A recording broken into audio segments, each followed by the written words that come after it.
When the lights go out and the hum of civilization falls silent, most people think they know what to do. They light candles, gather flashlights, maybe check their phones one last time before the battery dies. But here's the brutal truth nobody wants to hear. In the first 72 hours of a total blackout, more people will compromise their safety through preventable mistakes than through actual external threats. The chaos isn't coming from outside your door initially. It's coming from the decisions you make in those first critical moments when your brain is still wired for a world that no longer exists. The science of human behavior under crisis is unforgiving. When the grid fails completely, not just a neighborhood outage but a cascading infrastructure collapse, your neurochemistry immediately shifts. Cortisol floods your system. Your prefrontal cortex, the part responsible for rational decision-making, begins to shut down in favor of the amygdala, your primitive survival brain. And that's exactly when people make the mistakes that turn a survivable situation into a fatal one. This isn't theory. This is documented psychology, combined with after-action reports from every major grid failure in modern history. From the Northeast blackout to Hurricane Maria, the pattern is always the same. The mistakes are always predictable. Let's start with the first and most catastrophic error, immediately depleting your resources to maintain normalcy. Within the first hour of a blackout, people raid their refrigerators, cooking perishables on gas stoves or outdoor grills, using up fuel reserves in a panic to save food that's going to spoil anyway. The thermodynamics here are simple. A closed refrigerator maintains safe temperatures for approximately 4 hours. A full freezer holds for 48. But the moment you open those doors repeatedly, checking, reorganizing, panic cooking, everything in sight, you've collapsed that timeline. You're also broadcasting to your entire neighborhood through smell and smoke that you have abundant resources. In a society-scale collapse, this is tactical suicide. The correct approach requires discipline that feels counterintuitive. Leave it closed, ration what's already shelf-stable, and only access cold storage strategically when you've assessed the actual duration and scope of the crisis. The second mistake compounds the first. Visible light discipline failure. People treat blackouts like camping trips. They light every candle they own, run flashlights continuously, set up lanterns in windows. From a physics standpoint, visible light in darkness travels extraordinary distances. A single candle can be seen from over a mile away on a clear night. You're not creating comfort, you're creating a beacon announcing that your location has power sources, resources, and occupants who haven't adapted to the new reality. Survivors from extended grid-down situations universally report the same observation. The houses that got targeted first were the ones that stayed lit. The principle is called light discipline, borrowed from military operations. Blackout curtains aren't about privacy. They're about becoming invisible in an environment where visibility equals vulnerability. Use red-filtered light when necessary. It preserves night vision and travels minimal distance. Otherwise, adapt to darkness. Your eyes can adjust to starlight in approximately 30 minutes if you let them. Third, and this one kills more people than most want to acknowledge, improper indoor heating alternatives. When temperatures drop and power is out, people bring generators, grills, and camping stoves inside. The chemistry is straightforward and merciless. Incomplete combustion produces carbon monoxide, an odorless, colorless gas that binds to hemoglobin 200 times more effectively than oxygen. Your blood literally chooses poison over air. You feel tired, then confused, then you fall asleep and don't wake up.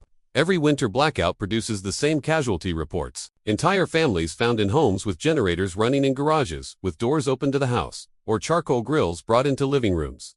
The proper approach requires understanding heat physics. Humans don't need ambient warmth, they need core temperature maintenance, insulation, layering, and creating small heated spaces within larger cold ones. Seal off one room, use body heat, add sleeping bags rated for the temperature. If you must use combustion heating, it stays outside with proper ventilation, and you heat thermal mass like bricks or water containers that release heat slowly indoors. The fourth mistake reveals how disconnected we've become from basic resource reality. Catastrophic water management. When power fails, municipal water systems fail within hours in most urban environments. Pumps stop, pressure drops. What remains in the pipes drains through opened taps. Yet people continue flushing toilets, washing dishes, taking showers, watching their reserves circle the drain because the habit is so ingrained they do it on autopilot. The human body requires approximately 1 gallon of water per day for drinking and basic hygiene. A family of 4 needs a bare minimum of 12 gallons for 3 days. One toilet flush uses between 1.6 and 7 gallons depending on age. Do the math. Every flush in a grid-down scenario is a potential death sentence days later. The protocol is immediate. Fill every container you own the moment power fails. Stop all non-essential water use and implement emergency sanitation that doesn't require water. Bucket systems with bags and absorbent material. It's not pleasant, but neither is dying of dehydration in a city surrounded by contaminated water sources you can't purify. Fifth, people broadcast their vulnerability through noise. In the eerie silence of a powerless city, sound carries with frightening clarity. Generators running, loud conversations, music to keep spirits up, arguments, crying children. You're not maintaining morale. You're announcing to everyone in a half-mile radius that your location contains people, resources, and fuel. Predators, whether opportunistic neighbors or organized groups, hunt by exactly these signals. Acoustic discipline means reducing your audio signature to below ambient levels. Whisper conversations, muffle any necessary mechanical devices. Keep children quietly occupied with activities that don't generate noise. The survivors of extended urban breakdowns describe the successful strategy as becoming a ghost in your own home. The sixth error is security theater instead of actual security, visible fortification, and defensive posturing. People board up windows with wood, pile furniture against doors, essentially creating a hardened target that screams valuable contents worth defending. From an adversary's perspective, this is an advertisement. The principle is concealment over fortification. An apparently abandoned, already looted location gets passed over. Strategic debris, a broken window left open, signs of previous entry. These create the impression of a location already stripped of value. Your actual security happens behind that facade. Internal barriers that can't be seen from outside. Reinforced core rooms, escape routes. Showing strength invites testing. Showing emptiness invites passing by. Seventh, people maintain electronic communication patterns that compromise operational security. They charge phones using precious battery reserves or generator power, then immediately start texting, calling, posting on social media if networks are still partially functional.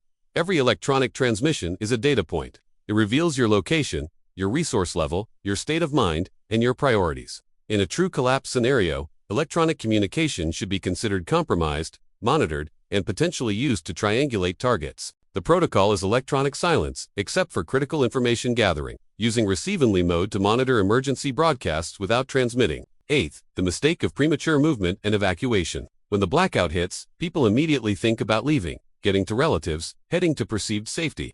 The statistics are brutal. The most dangerous time to move is during the first 48 hours, when everyone else has the same idea. Roads become parking lots. Resources get consumed in traffic. Accidents multiply. Violence erupts at choke points. The survival principle is shelter in place until movement becomes safer than staying, which is typically after the initial panic wave has exhausted itself.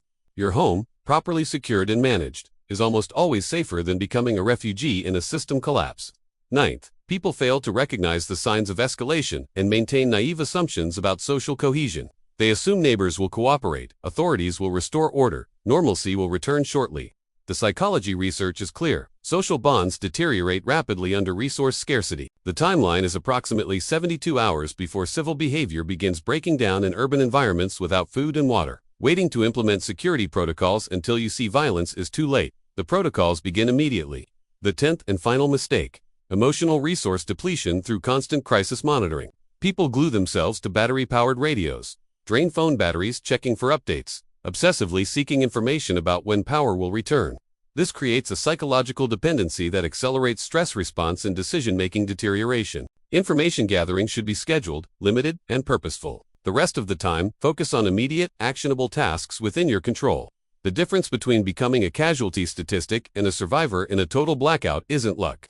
It's the willingness to immediately abandon normal world thinking and operate by physics, chemistry, and brutal pragmatism. Every mistake listed here is preventable. Everyone is predictable. And everyone has killed people who thought they were prepared but were unprepared to actually change their behavior when the lights went out. Preparation isn't what you own. It's what you do in the first 60 minutes when everything falls apart.